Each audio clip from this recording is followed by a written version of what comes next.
Sige, pag-usapan natin ngayon ang pinakasentro at pinakamahalagang bahagi ng lahat ng pag-aaral, ang teolohiyang pang-Diyos. Dito natin matututunan kung sino talaga ang Diyos, ano ang kanyang kalikasan, mga katangian, at kung paano siya umiiral at kumikilos. Ito ang pundasyon ng lahat ng ating pananampalataya, dahil kung mali ang ating pagkakilala sa Diyos, mali rin ang lahat ng ating paniniwala at pagsamba. Narito ang malalim at malinaw na paliwanag tungkol dito. Hinati ko sa mga pangunahing bahagi upang madali mong maunawaan. Teolohiyang pang-Diyos, pag-aaral tungkol sa Diyos. 1. Ano ang teolohiyang pang-Diyos? Ito ay ang sistematikong pag-aaral tungkol sa Diyos batay sa kanyang paghahayag sa Biblia. Sinasagot nito ang mga tanong na, sino ang Diyos? Ano ang kanyang katangian? Paano siya nabubuhay? Ano ang kanyang mga gawain at layunin? Ang salitang ito ay galing sa dalawang salita, Deus at Logos. Kaya ito ay pag-aaral tungkol sa Diyos. Ang pinakasentro ng araling ito ay ito, mayroong iisang tunay at buhay na Diyos, at siya ay inilarawan at ipinakilala sa atin sa pamamagitan ng kanyang salita, ang Biblia. Hindi natin makikilala ang Diyos gamit lang ang ating sariling isip, hula o pilosopiya. Makikilala lamang natin siya dahil siya mismo ang nagpahayag ng kanyang sarili sa atin. 2. Ang pag-iral ng Diyos. Bago natin malaman kung sino siya, kailangan munang matiyak na umiiral ang Diyos. Itinuturo ng Biblia na ang pag-iral ng Diyos ay hindi na kailangang patunayan dahil ito ay malinaw at nakikita na.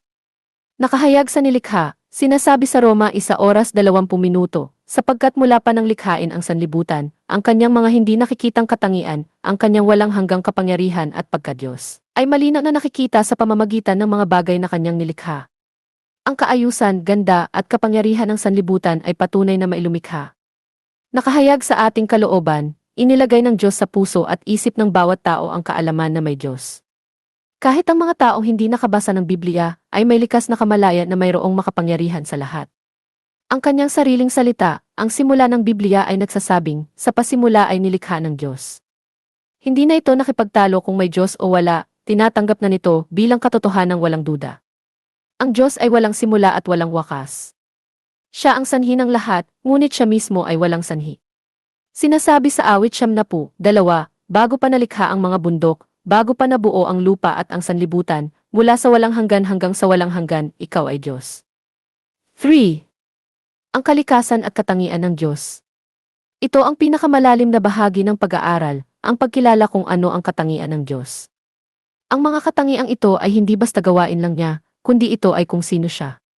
Ang mga ito ay hindi nababawasan, hindi nadadagdagan at hindi nagbabago. Karaniwang hinahati ito sa dalawang uri. Ang mga katangiang ganap na naiiba, mga katangiang hindi natin nakakahati. Ito ang mga katangian na taglay lamang ng Diyos at hindi kailanman makakamtan o makakapantay ng sinumang nilalang. Kawalang hangganan, ang Diyos ay wala sa ilalim ng panahon. Para sa Kanya, ang lahat ay kasalukuyan. Siya ay noon pa man, ngayon at magpakailanman. Hindi siya tumatanda, hindi lumilipas at hindi nagwawakas.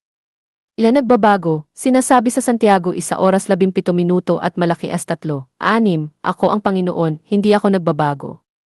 Ang kanyang kaisipan, kalooban, pangako at katangian ay pareho magpakailanman. Ang kanyang pag-ibig ay hindi lumalamig at ang kanyang katarungan ay hindi lumuluwag. Kahirapan maunawaan, hindi natin lubos na maunawaan ang Diyos ng buong buo dahil tayo ay limitado at siya ay walang hanggan. Tulad ng sinabi sa Isaias 55, 8:9, ang aking mga kaisipan ay hindi ninyo kaisipan at ang inyong mga daan ay hindi ko mga daan. Gaya ng pagkataas ng langit sa lupa, gayon naman kataas ang aking mga daan kaysa inyong mga daan at ang aking mga kaisipan kaysa inyong mga kaisipan. Maaari nating makilala siya, pero hindi natin siya lubos na malalaman ng buo. Kahirapan mabago o mapaganda, ang Diyos ay ganap na perpekto.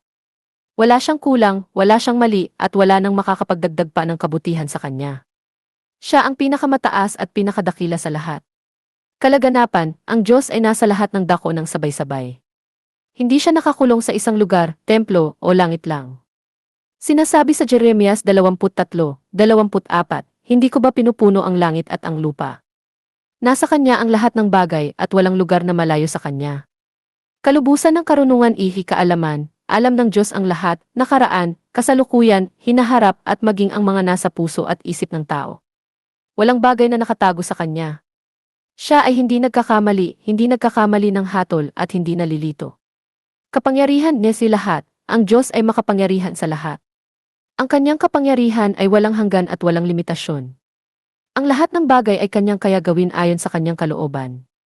Walang mahirap sa kanya at walang makahahadlang sa kanyang plano. Dili, ang mga katangiang moral o espiritual, mga katangian na nakikita natin at tinataglay din natin sa antas na limitado. Ito ang mga katangian na sumasalamin sa kung gaano kabuti at kabanal ang Diyos. Kabanalan, ito ang pinakamahalagang katangian ng Diyos. Ang kabanalan ay ang pagiging hiwalay sa lahat ng kasamaan at pagiging ganap na dalisay at malinis. Ang Diyos ay lubusang hiwalay sa kasalanan at kasamaan. Siya ay magpakabanal sa lahat ng bagay na kanyang ginagawa. Ito ang dahilan kung bakit dapat siyang igalang, takutin at sambahin. Katarungan, katwiran, ang lahat ng ginagawa ng Diyos ay tama at makatarungan. Siya ay hindi kumikiling sa tao, hindi tumatanggap ng suhol, at hindi nagbabaluktot ng batas. Ang kanyang mga utos ay tama, at ang kanyang hatol ay laging ayon sa katotohanan. Ang kasalanan ay kinasusuklaman niya at parurusahan, habang ang katuwiran ay kanyang ipinagtatanggol at ginagantimpalaan. Kabutihan, pag-ibig, ang buong pagkatao at gawain ng Diyos ay puno ng kabutihan. Siya ang pinagmumulan ng lahat ng mabuting bagay. Ang pinakadakilang katangian niya ay pag-ibig. Sinasabi sa 1 Juan 4:8, ang Diyos ay pag-ibig. Hindi lang siya may pag-ibig, siya mismo ang kahulugan ng pag-ibig. Ang kanyang pag-ibig ay hindi dahil may nakikitang kabutihan sa atin, kundi dahil ganyan ang kanyang kalikasan. Ito ay pag-ibig na matatag, tapat at nagsasakripisyo. Merceda Jiki pagnanawa, dahil mabuti at mapagmahal ang Diyos, siya rin ay puno ng awa at habag. Alam niya ang ating kahinaan at hirap at handa siyang magpatawad at tumulong sa mga lumalapit sa Kanya. Ang Kanyang awa ay higit pa sa ating mga kasalanan. Katapatan, ang Diyos ay laging tumutupad sa Kanyang mga salita at pangako. Hindi siya nagbabago ng isip, hindi siya lumilimot at hindi siya nabibigo sa Kanyang mga sinabi.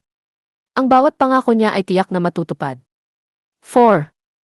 Ang kalooban at plano ng Diyos.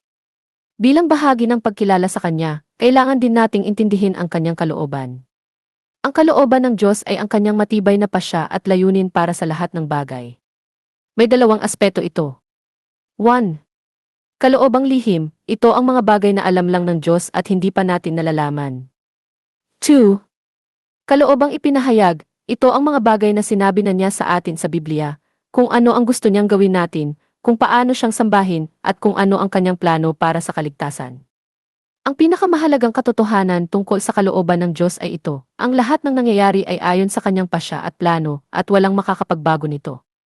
Ang kanyang plano ay mula pa sa walang hanggan, at ito ay laging mabuti, matalino, at tiyak na magaganap. 5.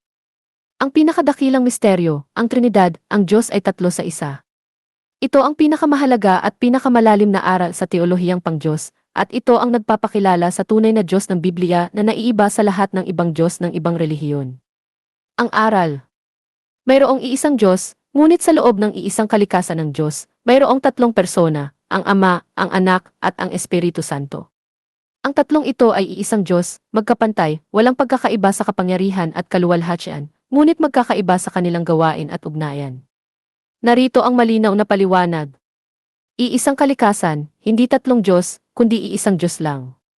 Ang bawat isa sa kanila ay taglay ang buong kalikasan at katangian ng Diyos. Walang mas mataas, walang mas mababa. Tatlong persona, magkakaiba sila sa isa't isa. Ang Ama ay hindi ang Anak ay hindi ang Espiritu Santo, at ang Espiritu Santo ay hindi ang Ama.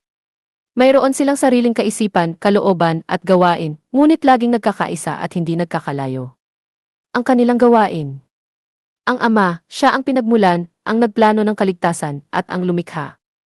Ang Anak, siya ang nagpakilala sa Ama, nagkatawang tao, namatay at muling nabuhay upang iligtas tayo. Ang Espiritu Santo, siya ang nagpapatotoo kay Kristo, nagbibigay buhay sa ating espiritu, at tumatahan sa atin. Bakit ito mahalaga? Kung hindi Trinidad ang Diyos, hindi natin maiintindihan ang pag-ibig ng Diyos. Dahil bago pa nilikha ang tao, mayroon ng pag-ibig sa loob ng Diyos, nagmamahalan na ang Ama, Anak, at Espiritu Santo.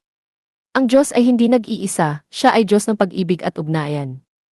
Ito ay misteryo na hindi lubos na kayang ipaliwanag ng ating isip, pero malinaw na itinuturo sa buong Biblia.